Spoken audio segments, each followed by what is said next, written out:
자, 반갑습니다. 오늘은 시장이 많이 하락을 하면서 마무리가 되었죠. 뭐 하락 종목 수를 봐도 뭐 거의 2,000개에 육박하는 수준으로 하락 종목의 월등히 많았고, 코스닥은 2% 수준의 하락이 나오는 모습으로 마무리가 되었죠. 자, 그래서 뭐 오늘 시장이 뭐 많이 빠지다 보니까 뭐 저도 뭐 딱히 뭐 매매를 하거나 하진 않았습니다. 그냥 프로그램이 떨어지는 종목들 분산 계좌에서 좀 잡아주는 모습이었고, 특별히 제가 뭐 종목을 더 찾아서 매매를 하거나 하진 않고 있었다, 이렇게 보면 될 것 같습니다. 뭐 시장이 빠지고 있는데 무리해서 뭐 매매할 이유는 없죠. 그래서 시장이 아침부터 빠질 때 저 같은 경우는 뭐 오후장으로 매매를 미루고, 그리고 오후에도 또 계속 빠지고 있으면 매매를 다음으로 미루고, 뭐 이런 식으로 한다라고 생각하시면 될 것 같아요. 하지만 그거는 뭐 신규로 새로 종목을 찾아서 매매할 때의 경우이고, 이미 종목을 매수를 준비하고 있는 것들이 있겠죠. 그래서 분할로 만약에 매수 주문을 이미 걸어 놓았다 라고 하면, 뭐 빠지면서 그런 것들은 뭐 자연스럽게 하락의 매수가 되겠죠. 그래서 뭐 새로운 종목을 굳이 하락하는 구간에서 억지로 매매할 이유는 없다, 이렇게만 보시면 될 것 같아요. 자, 일단 뭐 오늘 뭐 종목 시장이 하락하다 보니까 저도 한 종목밖에는 매도되는 게 안 나왔습니다. 분산 계좌 1번에서 삼광밴드라는 종목이 보면 또 매도되고 다시 매수가 되는 흐름이 나왔습니다. 지금 보면 하나, 둘, 셋, 넷, 다섯, 여섯 번째, 이 계좌에서만 지금 여섯 번째 매매가 이루어지고 있죠.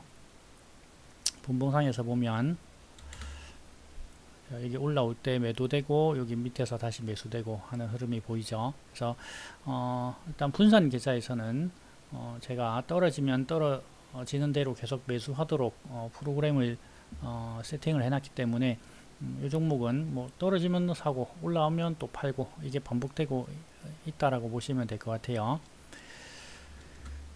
자, 그래서 뭐 이 정도 하나만 매도가 되었고, 다른 종목들은 뭐 매도되는 거는 1차 매도 또는 2차 매도 이후에 하락하면서 트레일링 스탑이 나가는 종목들은 좀 있었다, 이렇게 보면 될 것 같습니다. 아무래도 시장이 빠지다 보니까 상승하던 것들이 당연히 다시금 하락하는 종목들이 있었겠죠. 거기서 뭐 트레일링 스탑이 몇 종목 나왔다, 뭐 이 정도 선에서 매매는 마무리가 된 것 같습니다.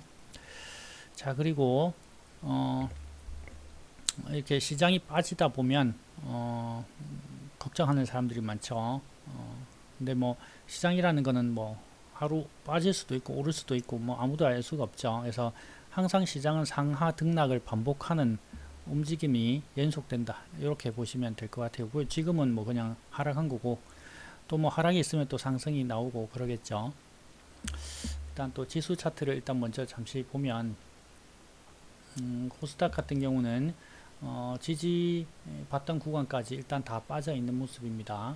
그래서 여기서 이탈하느냐 마느냐의 싸움이 되는데, 주봉상에서 이 보시면 저점을 이렇게 이었을 때 딱 맞물리죠. 그래서 요게 맞물리는 지점이 떨어지면 한 800선 정도가 될 것 같아요. 그래서 만약에 깨고 내려온다면 다음 라인 때는 800선 정도, 요 정도 구간에서 지지를 기대해 봐야 될 것 같은데, 만약에 여기가 지켜내지 못하고 빠진다면 여기 추세선과 지지 라인대를 같이 이탈하는 흐름이 나올 수도 있기 때문에, 가능하면 여기서는 이탈이 안 나오기를 바라야겠죠. 제일 좋은 거는 뭐 지금 일봉상에서도 봤을 때 여기가 계속 지지받던 라인대죠. 여기가 계속 지지받던 구간이기 때문에 여기를 깨지 않는 것이 제일 좋겠다. 그리고 여기 보이면 저점을 계속 높여가는 구간이었죠.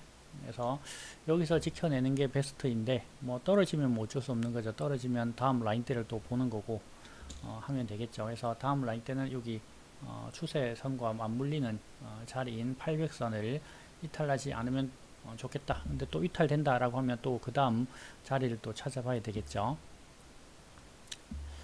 일단 코스닥이 계속해서 코스피에 비해서 상당히 약한 모습을 보여주고 있다라고 보시면 될 것 같고, 코스피는 뭐 아직 상당히 양호한 흐름이다. 뭐 여기 돌파 이후에 돌파 자리를 계속 지지로 삼아서 아직 요 위에서 놀고 있다. 밑으로 떨어지지 않고 있다. 그래서 지수상에서는 상당히 양호하다.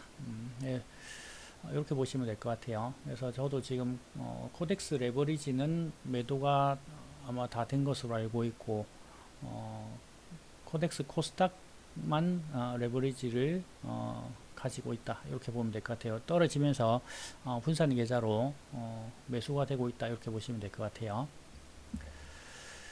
자, 그리고 코덱스 코스닥 150 레버리지 요거죠.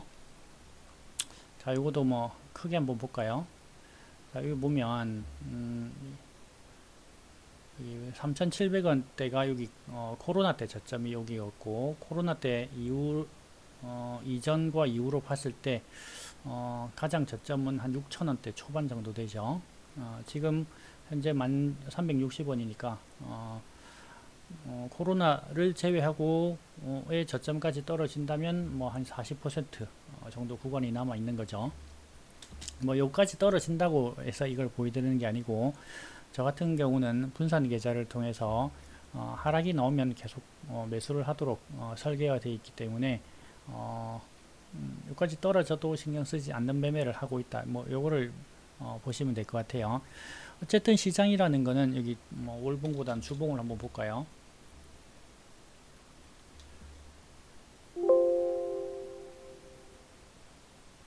자, 보시면 요거는 지금 차트가 2015년까지밖에 안 나오죠. 그냥 요거 말고 잠시만요. 아까 업종 차트로 한번 보겠습니다. 여기서 주봉을 한번 볼게요. 이걸 차트를 늘려서 보면 자, 여기 보시면 지수라는 거는 계속 이렇게 오르다가도 떨어지고 또 오르고 또 떨어지고 또 오르고, 이렇게 크게 급락도 하고 오르고 떨어지고, 이게 굉장한 긴 기간 동안 이렇게 박스권 흐름 속에도 있었죠. 그리고 다시 오르고 내리고 오르고 내리고 오르고 내리고 오르고 내리고, 이게 계속 반복하죠. 그래서 이 상하 등락이 계속되는 시장이다. 뭐 자연스러운 현상이다. 이렇게 봐야 될 것 같아요. 그래서 뭐 떨어지다 보면 또 올라가는 구간이 있을 건데, 저는 지수 ETF를 거래하는 것 자체가 어차피 떨어져 봐야 결국 다시금 올라온다. 뭐 이걸 알기 때문에 어쨌든 뭐 떨어지는 구간에서 일단 사두면은 결국 모든 구간에서 수익을 낼 수가 있는 게 지수 ETF다라고 저는 보는 거죠. 근데 떨어지는 걸 알면 왜 인버스를 하지 않고 레버리지를 하느냐라고 생각할 수가 있는데, 뭐 이까지 떨어질지 지금 바로 또 올라갈지 이만큼 떨어졌다 올라갈지 그건 뭐 아무도 알 수가 없죠. 근데 투자를 하는 입장에서 떨어지는 걸 기대하고 매수하는 것보다 올라갈 걸 기대하고 매수하는 게 정상적이겠죠. 그래서 저는 인버스 투자는 지금 할 생각이 없고, 아예 뭐 아주 급등을 해서 뭐 이전 고점까지 뭐 올라온다든지, 또는 이전 고점을 돌파해서 훨씬 더 높은 자리를 간다든지, 그러면 뭐 생각해 볼 수도 있겠지만, 지금은 그런 게 아니죠. 고점 대비해서 낮아진 자리죠. 그래서 굳이 이런 구간에서 뭐 어느 정도의 하락을 기대하고 인버스를 살 계획은 없다. 저는 뭐 어차피 결국 올라간다라는 전제를 가지고 매매를 하는 거기 때문에, 결국 올라갈 거면 떨어질 때 잡는 건 모든 자리가 기회다. 이런 마인드로 매매를 하고 있다라고 보시면 될 것 같아요. 자, 그리고 아까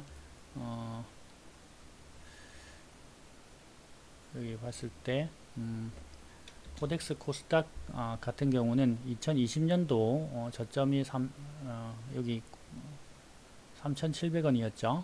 그리고 요거 코로나를 제외하고는 한 6,000원 정도였다라고 말씀드렸는데, 제가 만약 5% 하락 구간마다 계속해서 매수를 한다라고 하면 지금부터 여기 6,000원까지 본다라고 하면 한 8번 정도 더 살 수가 있는 거죠. 자, 그리고 여기 3,000원대까지 간다라고 하면 14번을 더 살 수가 있다. 여기서는 8번, 여기서까지는 14번. 그러면 지금 3번까지 제가 매수가 되어 있기 때문에 최종 11번 또는 17번까지 매수가 될 수가 있겠죠. 요까지 다 빠진다라고 하면 맞죠? 근데 일반적으로 이렇게 떨어질 때 매수하는 게 사실은 불가능하겠죠. 개인 투자자들 같은 경우는. 왜냐, 이 떨어질 걸 알고 있는데 굳이 위에서부터 사는 이유를 찾을 수가 없겠죠. 맞죠? 근데 아까도 말씀드렸지만 우리가 저점을 정확하게 100%는 알 수가 없기 때문에 일정 구간마다 그냥 매수를 해보는 거죠. 하다 보면 떨어지는 구간에서도 그냥 다이렉트로 떨어지는 게 아니고 이렇게 상하 등락이 존재한다. 그리고 올라올 때도 상하 등락이 존재한다. 이런 흐름이 나올 것이죠. 그래서 여기 보시면 여기서 이렇게 빠지다가도 뭐 이렇게 올라오는 거고, 여기서는 이만큼 빠지다가 이렇게 뭐 올라오다가 또 쭉 빠진다. 맞죠? 빠지는 구간에서도 이렇게 등락이 있고, 빠지는 구간에서도 등락, 빠지는 구간에서도 등락, 결국에는 이렇게 다시 급등 뭐 이런 게 되는 거죠.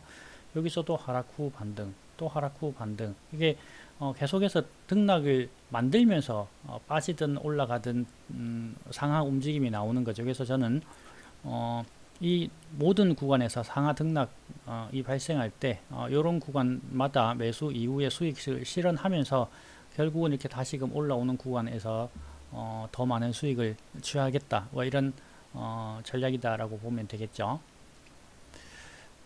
자, 근데 뭐 이런 매매는 반드시 올 것이라는 믿음이 없다면은 사실은 하기가 힘들죠. 근데 뭐 지수 ETF라는 거는 결국 우리 증시가 사라지지 않는 이상은 없어지진 않을 것이다 라고 봤을 때 결국은 어딘가에서는 다시금 돌아선다.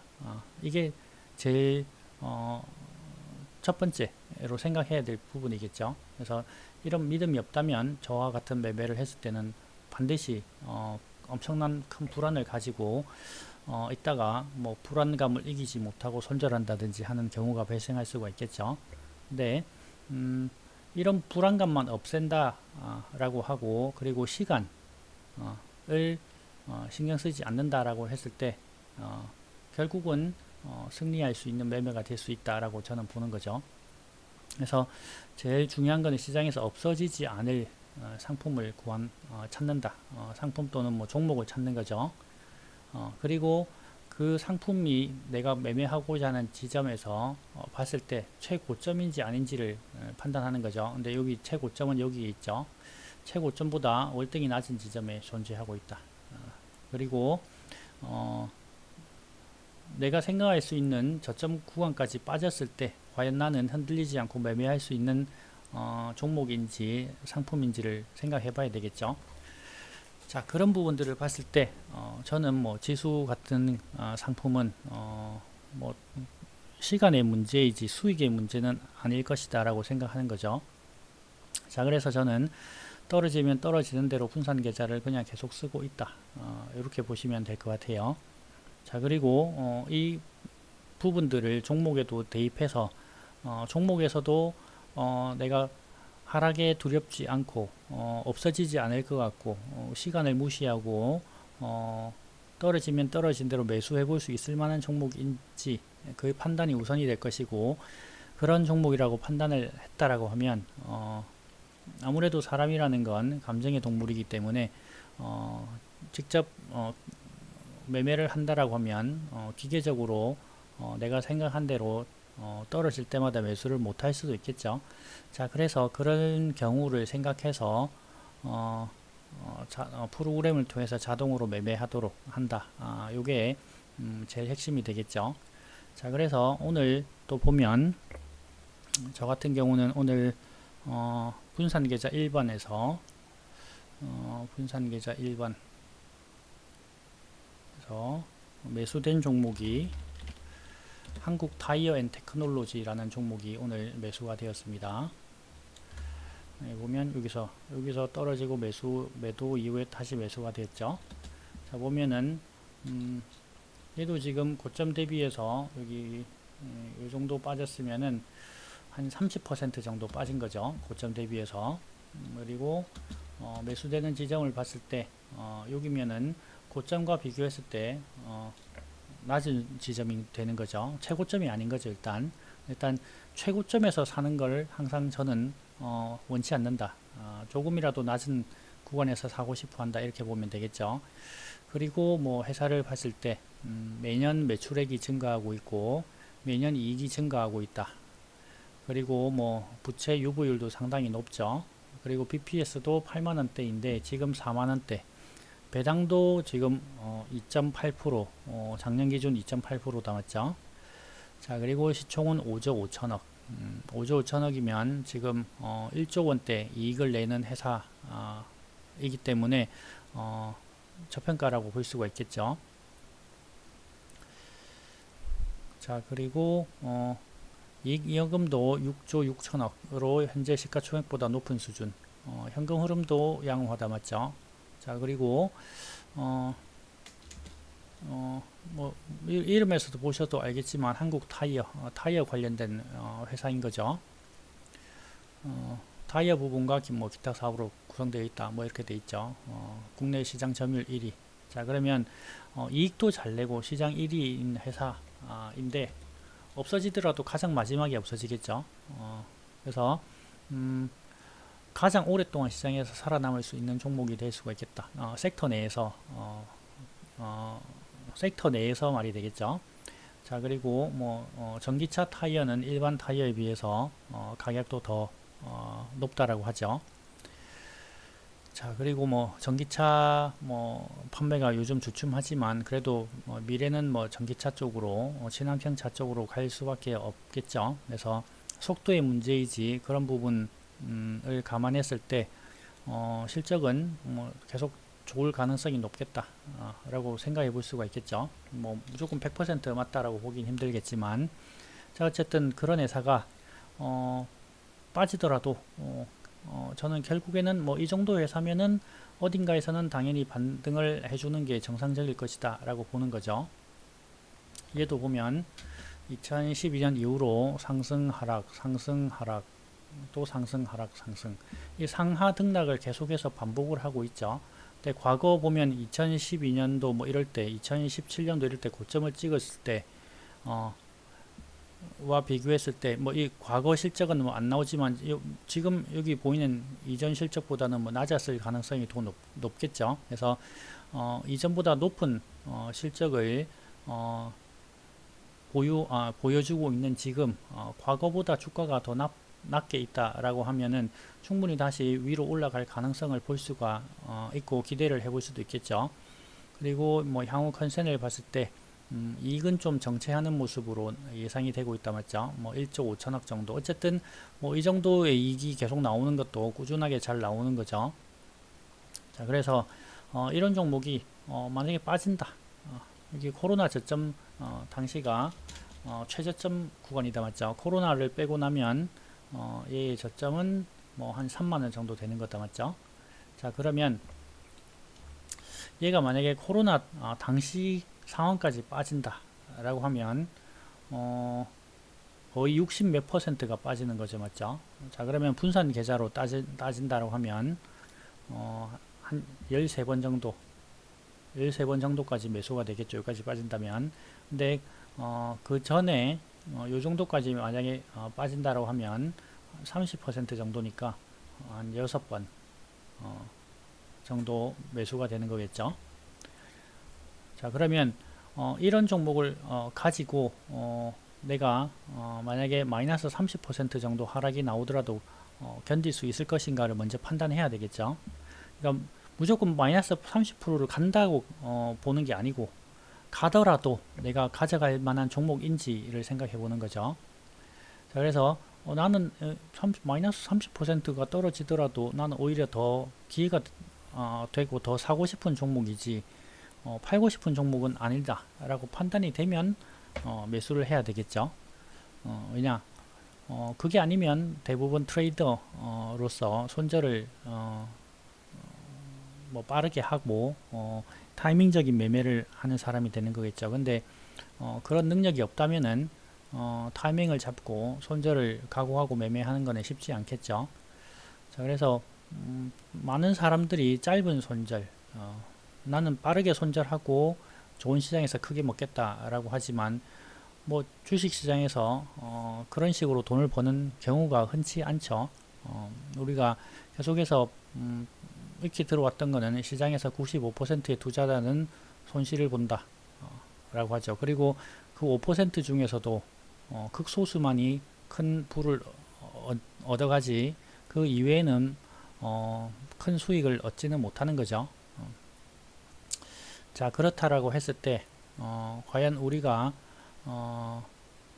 그 극상에 놓여 있는 가장 돈을 많이 버는 트레이더 만큼의 투자를 잘 할 수가 있을 것인가, 못할 것인가, 여러분 생각해 보시고 하지 못할 것 같다라고 하면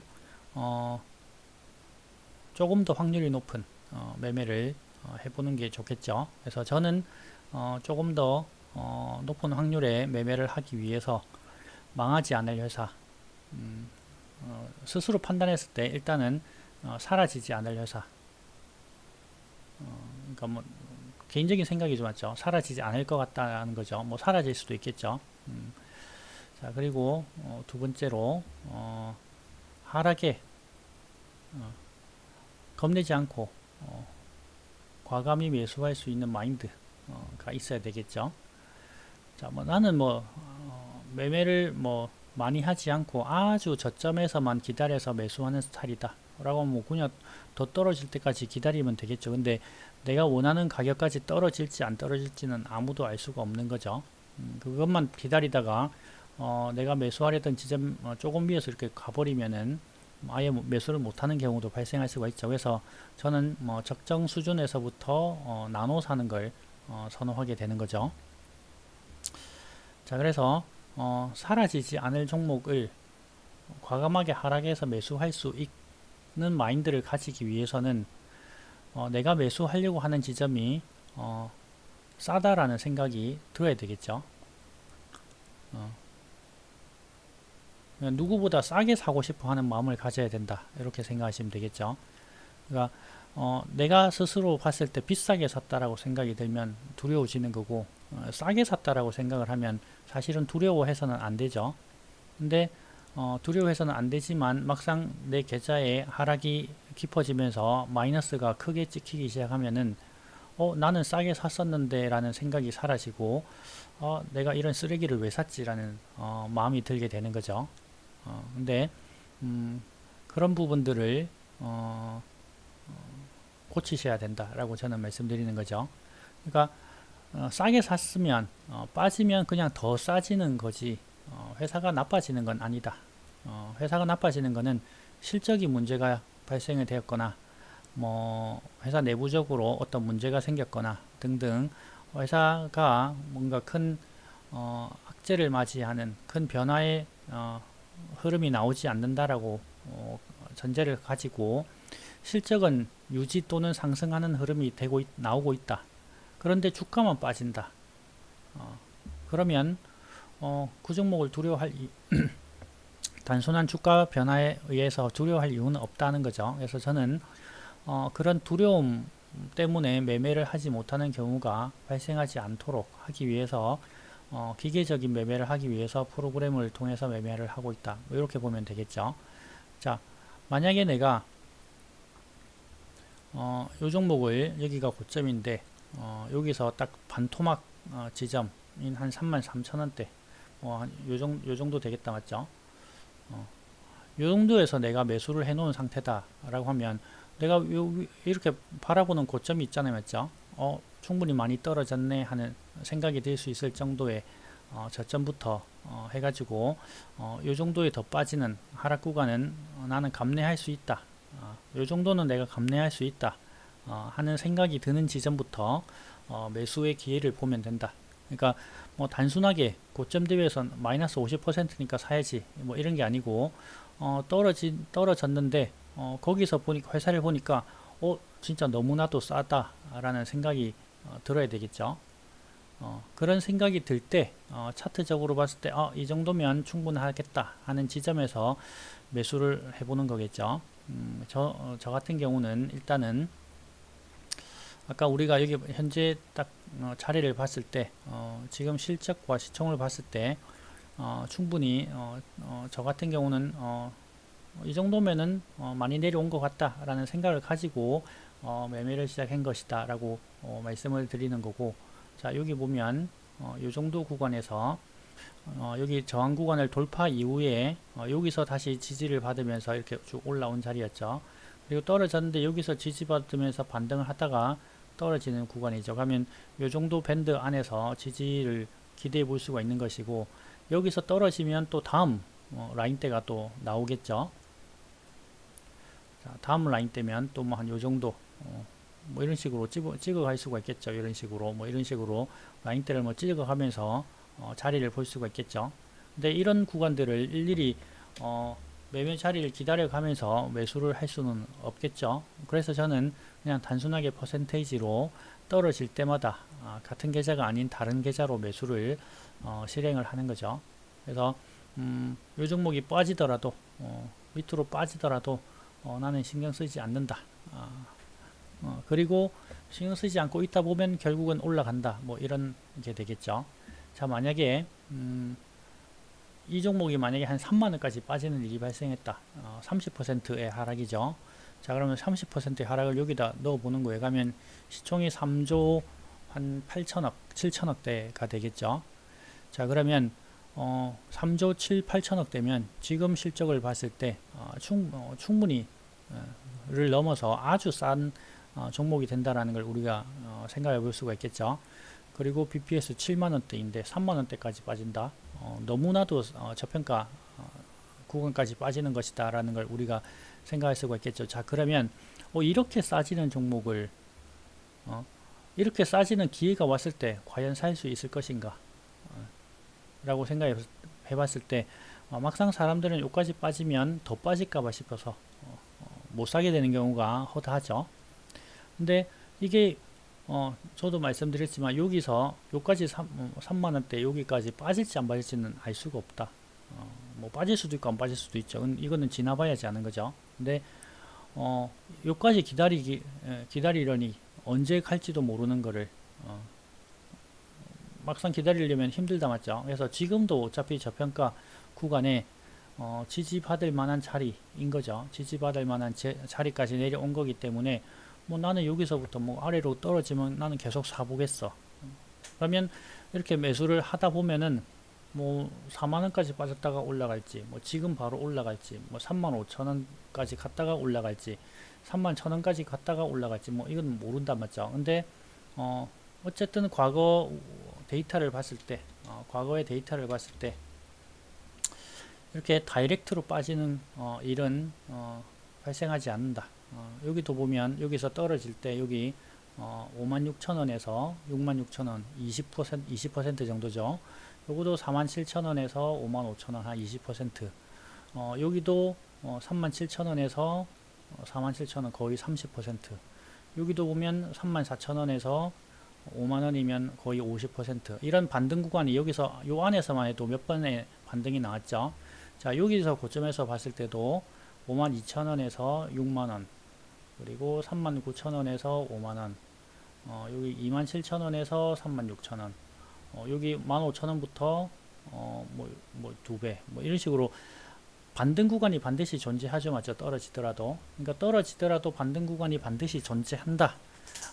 이런 부분을 스스로 인지를 하고 있다라고 하면 결국 여기까지 떨어지더라도 상승과 하락, 상승과 하락, 상승과 하락을 반복하면서 떨어지게 될 것이기 때문에 결국 어딘가에서는 수익이 반드시 나게 될 것이다 라는 거죠. 그리고 어딘가에서는 반드시 바닥을 찍고 이렇게 다시 올라오는 거죠. 여기도 바닥을 찍고 올라오면 2배, 여기서 바닥을 찍고 올라오니까 4배, 여기서 바닥을 찍고 올라오니까 2배 이상, 그렇죠?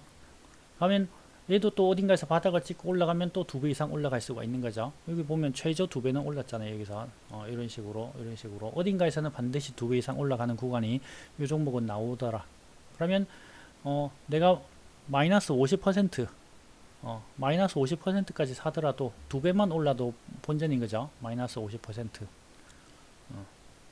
근데 첫 번째 계좌에서가 마이너스 50이지. 마이너스 50, 마이너스 45, 마이너스 40, 마이너스 35 이런 식으로 쭉쭉쭉쭉 빠지는 거죠. 그럼 마지막에 산 거는 마이너스가 없는 상태겠죠. 그러면 이런 것들이 이렇게 왔다 갔다 하면서 이렇게 어딘가에서 수익을 냈을 것이고, 이게 결국 이렇게 2배 이상 오르면 여기 갖고 있던 것들이 다 수익이 나겠죠. 자, 이런 식으로 봤을 때 이런 걸 내가 단순하게 생각은 알겠는데 과연 할 수 있느냐, 계속 의문이 될 수가 있단 말이죠. 근데 그런 부분들은 뭐 해보지 않으면, 사실은 실천해보지 않으면 내 스스로 받아들이기가 쉽지는 또 않을 수도 있겠죠, 맞죠? 그래서 뭐 저는 그냥 해보는 거죠. 저는 과거의 데이터, 그리고 향후에 결국은 올라갈 것이라는 긍정적인 마인드, 뭐 이런 부분들이 갖춰졌기 때문에 말씀드린 대로 사라지지 않을 만한 회사, 그리고 고점이 아닌 자리, 그리고 실적 대비 저평가된 종목, 뭐 이런 것들을 가지고 분산 계좌를 통해서 떨어질 때마다 받아가는 거죠. 자, 그래서 이 종목들도 뭐 떨어질 때마다 계속 받아갈 건데, 지금은 1번이다, 맞죠? 어디까지 받을지는 떨어지는 거에 따라 달린 거기 때문에, 떨어지면 떨어진 대로 저는 계속 받아가 보겠습니다. 일단 나중에 또 결과를 한번 보죠. 그래서 결국 시장이 이렇게 빠지더라도 다시 나중에 시간이 흘러서 올라가면, 결국 종목들이 따라 올라가게 되면 그때서야 맞게 되겠죠. 근데 그 안에 시간이라는 게 또 존재하죠, 맞죠? 결국 수익을 내더라도 시간을 이렇게 가져가서 이 정도밖에 못 먹어라고 할 수도 있겠다, 맞죠? 근데 여러분들이 뭐 매년 100%씩 뭐 이런 식으로 매년 또는 매월 뭐 이렇게 계속해서 100%씩 수익을 내는 뭐 사람이 존재할 수도 있겠죠, 맞죠? 그러면 전 세계 최고 부자이겠죠. 근데 그런 경우는 존재하지 않을 가능성이 크겠죠, 맞죠? 뭐 우리가 흔히 아는 전 세계 최고 부자들도 연복리 수익이 뭐 20% 수준에서 내외에서 왔다 갔다 하잖아요. 자, 그래서 그만큼 어려운 일이다. 그리고 그건 자금이 커질수록 어려운 거죠. 그래서 자금에 상관없이 연 꾸준하게 30%라도 20%라도 계속 꾸준하게 수익을 얻는 것이 더 중요하다. 그래서 계속해서 큰 수익만 바라면은 크게 망하는 일도 생기겠지만, 내가 원하는 만큼의 적정한 수익을 계속해서 꾸준히 추구하려고 노력하다 보면은 그게 꾸준히 달성이 된다면 충분한 복리 수익이 쌓일 수가 있다라고 볼 수가 있겠죠. 그래서 저도 지금은 그렇게 꾸준히 복리 수익을 쌓아가는 것에 목적을 두고 거래를 프로그램으로 진행하고 있다, 이렇게 보면 될 것 같아요. 일단은 오늘 분산계좌 1번에서는 그런 마인드로 매수가 된 종목이 한국타이어 라는 종목인 거고, 그리고 분산계좌 2번에서도 오늘 매수가 된 종목이 있는데 제주항공이라는 종목이 매수가 되었어요. 얘도 보면 지금 뭐 주가가 계속 빠지고 있다, 맞죠? 주가가 계속 빠지고 있다. 그리고 차트를 보면 고점 4만원 대비해서 4분의 1토막짜리다, 맞죠? 상당히 많이 빠진 자리죠. 그러니까 계속 말씀드리지만 내가 바라보는 자리에서 고점, 이 자리가 고점이라면 사지 않겠죠. 근데 훨씬 더 앞쪽에 훨씬 더 높은 자리에서 고점을 형성을 계속 이렇게 하고 있다, 맞죠? 그래서 이런 고점들을 찍고 많이 빠진 자리라는 거죠. 거기에서 지금 실적은 턴어라운드가 나와 있는 모습이죠. 23년도에 흑자 전환했고 올해도 흑자를 내고 있죠.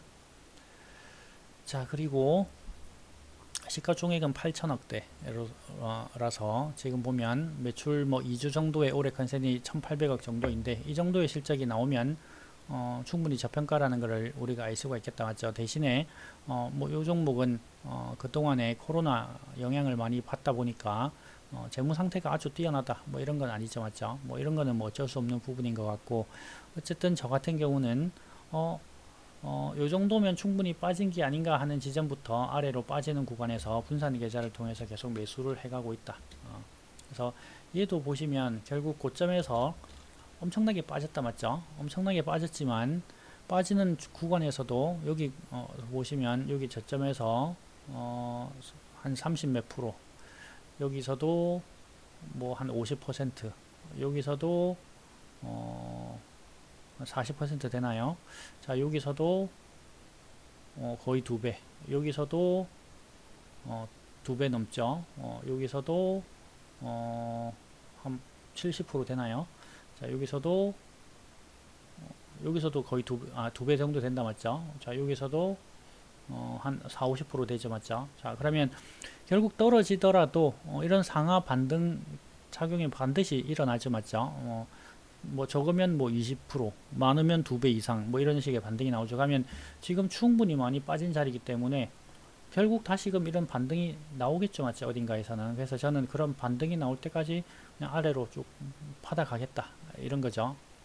그리고 이 회사도 보면 LCC 쪽에서는 업계 1위의 회사인 거는 다들 아실 수가 있죠 맞죠. 그래서 뭐 코로나 시즌도 잘 이겨낸 만큼 뭐 잘 이겨냈다라고 하긴 힘들죠 맞죠. 여기 적자 나는 동안 뭐 유중도 하고 뭐 별의별 일이 다 있었다 맞죠. 여기 보니까 뭐 감자도 있었고 맞죠. 여기 유상증자도 있었고 여기도 유상증자도 있었고 맞죠. 오랜 동안 안 좋았던 경험이 많이 있다 맞죠. 근데 그런 부분들을 다 겪어내고 지금 실적이 턴어라운드가 되었는데 지금은 뭐 비용 증가다 뭐 이런 부분 때문에 주가가 오히려 또 더 빠져 있다 맞죠. 근데 지금 뭐 요런 쪽에서 섹터에서 뭐 크게 영향 뭐 시장에서 부각을 받지 못하다 보니까 빠져 있지만 결국 어딘가에서는 반드시 앞서처럼 이런 강한 반등세가 무조건 나온다 라고 보는 거죠. 그래서 저는 뭐 더 빠지더라도 크게 신경 쓰지 않는다 이런 마인드로 매매를 해보는 거죠. 자, 얘도 보면 코로나 때 저점이 8,000원대인데 지금 만원대이니까 코로나 때 저점과 큰 차이가 없는 만큼 떨어지고 있는 거죠. 자, 그래서 여기에서 요 구간에서 적자였던 지점보다도 훨씬 낮은 위치이기 때문에 결국에 어딘가에서는 올라와주는 흐름까지 저는 시간을 신경 쓰지 않고 아래로는 받아보겠다 이런 생각으로 매매를 해보는 거다 이렇게 보시면 되겠죠. 그래서 나중에 시간이 지나고 또 보도록 하겠습니다. 그리고 매수가 된 게 배럴이라는 종목 이 매수가 되었는데 얘도 보면 코로나 시즌에 실적이 엄청나게 안 좋아졌었죠. 그리고 23년도에 실적이 턴어라운드가 나오면서 2019년도의 실적과 동일한 수준까지 올라왔었네요. 그리고 올해 1분기는 전년도 1분기보다 더 좋은 실적이 나와 주었었고 지금 시가총액은 400억대다 맞죠? 400억대인데 영업이익 80억대에 매출액은 증가해서 500억대까지 올라와 있기 때문에 얘도 저평가라는 걸 쉽게 알 수가 있죠. 근데 1분기 때도 실적이 증가한 걸 봤을 때 실적이 뭐 안정적으로 올해도 나올 가능성이 높다. 근데 주가는 상장 이래 최저가 부근까지 내려와 있는 거죠. 여기 보면 코로나 저점이 5,000원대 정도이고 22년도 저점도 5,000원 수준이죠. 그리고 지금 5,990원까지 빠졌으니까 코로나 때 저점까지 빠지면 뭐 지금 한 20% 정도 가까이 남은 거죠. 하락폭이. 그러면 분산 계좌에서 이제 한번 3번 정도 더 매수가 될 수 있다라고 볼 수가 있겠죠. 근데 만약에 이전에 기록했던 저점 구간을 이전에 기록했던 저점 구간을 이탈해서 더 떨어지는 경우도 뭐 생길 수도 있겠죠. 물론 만약에 그렇게 된다라고 했을 때 지금 저점까지 빠지면은 지금 시총에서 20%를 빼면은 뭐 한 300억 후반대인데 뭐 더 빠지게 되면 뭐 300억 초반 뭐 이런 식으로도 빠질 수가 있겠죠. 그러면 이 정도의 실적이 나오는 회사가 300억 초반대 뭐 이렇게까지 빠지는 게 맞는 것인가라고 생각해 봤을 때 뭐 꼭 그렇지만은 않다라고 우리가 생각해 볼 수도 있겠죠. 그래서 결국 여기서 더 떨어지는 거는 가능하겠지만 결국에는 올라오는 게 정상이 아니겠는가라고 저는 생각을 해보는 거죠. 자, 그리고 여기도 보시면 지금 자리에서 고점을 봤을 때 고점 대비해서 80% 빠진 자리다 맞죠? 거의 80% 빠진 자리죠. 이 정도 빠졌는데 여기서 다시 뭐 80%를 빠진다 뭐 이런 일은 사실은 없겠죠. 여기서 뭐 80%를 또 더 빠지면 뭐 시총이 뭐 100억도 안 하는데 뭐 이런 일은 없을 거잖아요. 자, 그러면 분산 계좌에서 여기서 아무리 많이 사도 뭐 한 10개 이상은 사지는 일은 없을 것 같다라는 생각이 듭니다. 그래서 저는 뭐 떨어지면 떨어진 대로 계속 뭐 분산 계좌에서 잡고 결국 올라오는 지점을 기다려 보겠다. 이런 마인드로 매매를 하고 있다. 이렇게 보시면 될 것 같아요. 자, 그리고 오늘 분산 계좌 3번에서도 하나가 매수가 되었습니다. 나스미디어라는 종목인데 얘도 보면 오늘 사셨다 맞죠? 얘는 뭐 계속 빠진다 맞죠? 계속 빠지고 있죠. 자, 그러면 이런 종목을 보통 사람들은 이런 걸 미쳤다고 사느냐라고 할 수도 있겠죠, 맞죠? 왜 이런 걸 사지? 라고 생각할 수가 있겠다, 맞죠?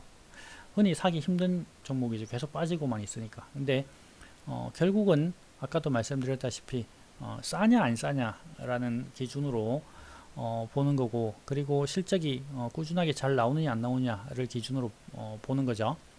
매년 2, 300억씩 이렇게 벌고 있죠. 작년에 좀 실적이 빠지긴 했었다 맞죠. 근데 지금 보면 뭐 올해 1분기도 뭐 작년만큼 정도 수준에서 나오고 있는 상황이고, 컨센은 전년도보다는 증가한 것이다 라는 컨센이 나와 있네요. 자, 그리고 얘는 BPS 18,000원대, 배당은 3%대. 뭐 주가가 뭐 계속 빠지니까 맞죠. 이렇게 주가 하락분만 가지고도 자연적으로 배당이 증가하는 효과가 나오겠죠. 자, 지금 뭐 배당을 보면 작년 실적이 감소할 때 아니네요. 22년도는 실적이 감소하지도 않는데 배당을 좀 줄였었네요. 맞죠?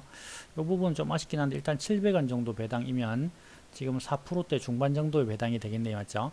그래서 배당금이 동일해도 주가가 하다 보니까 4%대까지 배당이 올라오는 이런 흐름이 되었다. 근데 만약에 실적이 또 증가해주면 과거 800원까지 준 적도 있죠. 맞죠? 그러면 800원까지 뭐 실적이 좋아져서 800원까지 주고 주가가 지금부터 뭐 더 빠진 다음에 배당이 훨씬 더 높아질 수도 있겠죠. 자, 어쨌든 뭐 이런 종목이 있는데 얘도 뭐 이제 보시면 시총이 1900억 정도로 지금 실적 대비해서 저평가 영역까지 떨어지고 있는 거죠. 자, 얘도 보시면 뭐 현금 흐름이 얘는 아주 좋다라고 또 보긴 또 힘드네요. 맞죠? 여기 뭐 일단 분기니까 연간으로는 뭐 과거에는 뭐죠? 뭐 다 양호했다 맞죠? 자, 그리고 이익잉여금은 1600억 수준, 1600억 수준, 이면 시총만큼 있는 거다 맞죠? 자, 그래서 매년 흑자에 잉여금도 시총만큼 쌓여 있고 뭐 재무 상태도 나쁘지 않아 보인다. 뭐 더 자세한 거는 전자공시에 들어가셔가지고 사업보고서나 이런 걸 뭐 살펴보셔야지 더 정확하게 알겠죠. 일단 여기서는 단순하게 눈에 보이는 것만 체크한다. 이렇게 보면 되겠죠. 자, 어쨌든 얘 종목이 뭐 이렇게 빠지고 있는 모습인데 얘도 이 7만원대 고점에서 보시면 80% 가까이 빠지고 있는 거죠. 그리고 코로나 저점이 13,000원대이기 때문에 지금 16,000원부터 하면 한 20%도 채 안 남은 거죠. 맞죠?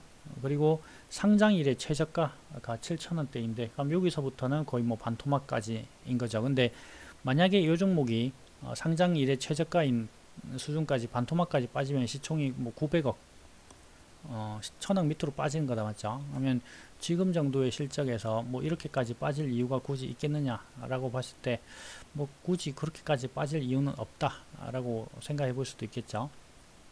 자, 그리고 얘도 마찬가지로 등락 구간을 한번 보는 거죠.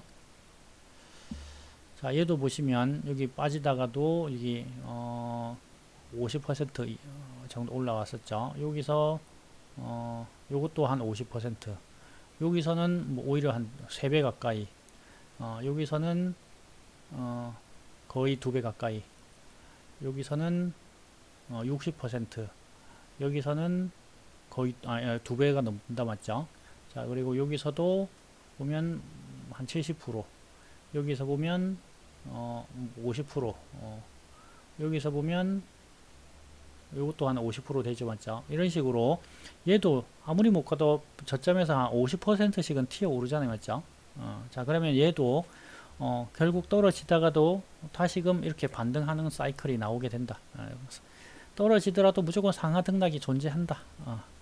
이것만 생각하시면 될 것 같아요. 그래서 떨어질 때 만약에 얘가 반토막까지 빠지는 일이 발생한다. 그러면 실적은 이상이 없는데 반토막까지 빠지는 경우다라고 하면 얘는 배당이 8%가 되겠죠. 아까 우리가 봤을 때 4%가 넘는 배당이었다 맞죠? 자, 그러면 뭐 8, 9%대 배당이 되는 거고. 자, 그러면 요 밑에서 제일 밑에까지 떨어져서 잡힌다면 9% 배당을 계속해서 받을 수 있는 거죠 맞죠? 자, 그리고 떨어지더라도 상하 등락이 존재할 것이다 라고 했죠. 이런 식의 반등. 자, 이런 식으로 반등이 나온다. 지금은 반등이 없는 구간이죠. 어딘가에서 이렇게 또 튀어 오르겠지 맞죠? 그래서 이런 구간들을 생각해서 저는 매매를 하는 것이다. 이게 뭐 설명을 듣는 것과 뭐 막상 이해를 하는 것과는 좀 다를 수가 있겠죠 맞죠? 이거는 뭐 실질적으로 나중에 또 올라가서 제가 매도를 하고 설명하면 또 그렇구나 라고 또 생각을 할 수가 있겠죠. 자, 어쨌든 중요한 거는 지금 제가 사고 있는 자리가 고점과 비교했을 때 상당히 낮은 자리다. 여기라면 제가 거래를 안 하겠죠. 여기라면 제가 절대 거래할 일이 없다. 만약에 여기라면 이전에 여기보다 고점이 없으니까 거래를 할 일이 없겠죠. 여기서도 이전에 비교했을 때 최고 고점이 여기죠. 그럼 여기서 거래할 일이 없겠죠. 근데 지금은 엄청나게 빠진 자리다 맞죠? 그래서 엄청나게 빠진 자리이기 때문에 할 수가 있는 것이다. 그리고 실적도 양호하고 배당도 주고 회사 자체가 나쁘지 않은 모습이다. 그런데 주가는 빠지고 있다. 그렇기 때문에 분산 계좌를 쓸 수 있는 것이다. 이렇게 말씀을 드릴 수가 있겠죠. 자, 어쨌든 뭐 단순하게 딱 차트만 봤을 때는 말도 안 되는 종목을 거래를 하는 것이다 라고 생각할 수가 있겠지만, 어쨌든 지금은 저는 개인적으로는 충분히 매매를 해볼 만한 자리다. 싼 게 더 싸지는 것 뿐이다. 이렇게 생각하는 거죠. 단순하게 시간만 무시하면은 결국은 싼 게 정상적인 가격까지 올라오는 날이 다시 올 것이다. 이렇게 본다는 거죠. 자, 여기도 보시면 여기 지표상에서 봤을 때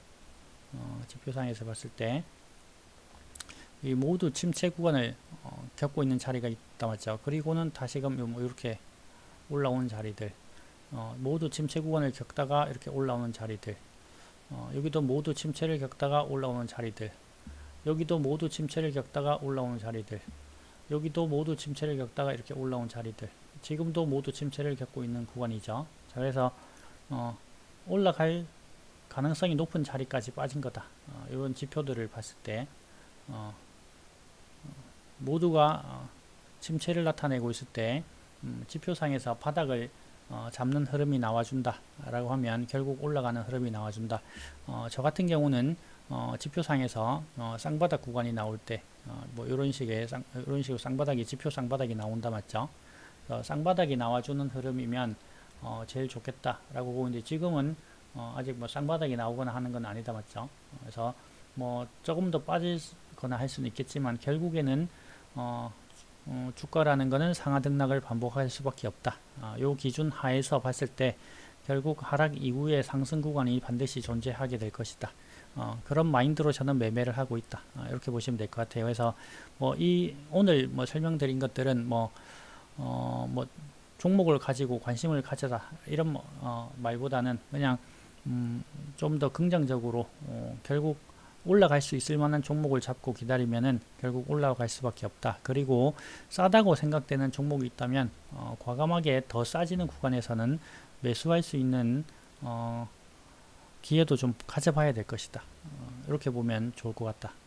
근데 주가를 우리가 항상 급등하던 구간을 보면은 이 급등하는 구간이 부럽죠. 근데 급등했던 구간의 이전을 보면 이런 안 좋은 구간들이 반드시 존재를 하는 거죠.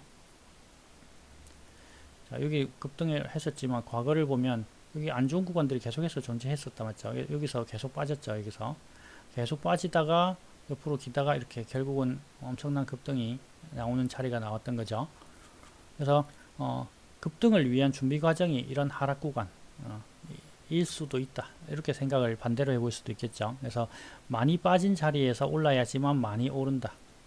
그리고 낮은 자리에서 사서 가져가야지만 가장 크게 먹을 수가 있다. 라는 게 되겠죠. 자, 여기서도 단순하게 봤을 때 여기 올라올 때 뭐 요쯤에 사가지고 요만큼 먹을 수도 있는 거고 뭐 요쯤에 사서 요만큼 먹을 수도 있는 거고 요쯤에 사서 요만큼 먹을 수도 있는 거고 어쨌든 다 먹을 수는 있지만 가장 크게 먹는 경우는 결국 이런 자리죠. 맞죠? 이런 자리에서 가져가야지 제일 크게 먹을 수가 있는 자리였던 거죠. 그래서 낮은 위치에서 사는 게 나중에 미래를 보면은 가장 크게 먹을 수 있었던 그런 기회의 자리였을 수도 있겠다. 이런 생각을 가져보셔야 되겠죠. 대신에 내가 사는 위치가 딱 여기면 좋겠지만 여기이지 않을 수가 있겠죠. 딱 여기서 내가 산다 라고 하면 천재적인 능력을 가진 거죠. 딱 여기서 이런 데서 딱 올라가는 직전에 사면 엄청난 거죠. 맞죠? 근데 하다 보면은 저런 자리인 줄 알고 샀는데 이런 자리가 돼서 이만큼 빠질 수도 있는 거고 이런 자리에서 이만큼 빠질 수도 있는 거고 이런 자리에서 이만큼 빠질 수도 있는 거고 이런 자리에서 이만큼 빠질 수도 있는 거고 알 수가 없다. 맞죠? 근데 최대한 우리가 노력하기로는 요 정도 구간에서 살고자 하는 마인드로 계속 시도를 해보는 거죠. 맞죠? 근데 이런 자리라고 생각했는데 이런 자리가 나와도 실망하지 않을 만한 종목을 거래하면 되는 것이다. 이런 마인드를 가지고 해보시면 좋겠다라는 거죠. 그래서 개인 투자자들이 뭐 빠르게 크게 수익을 내고 싶어서 몰빵이나 비중 높은 매매 또는 스캘핑이나 단기 트레이딩을 통해서 뭐 또 뭐 신용을 쓴다든지 미술을 쓴다든지 이런 매매를 많이 하죠.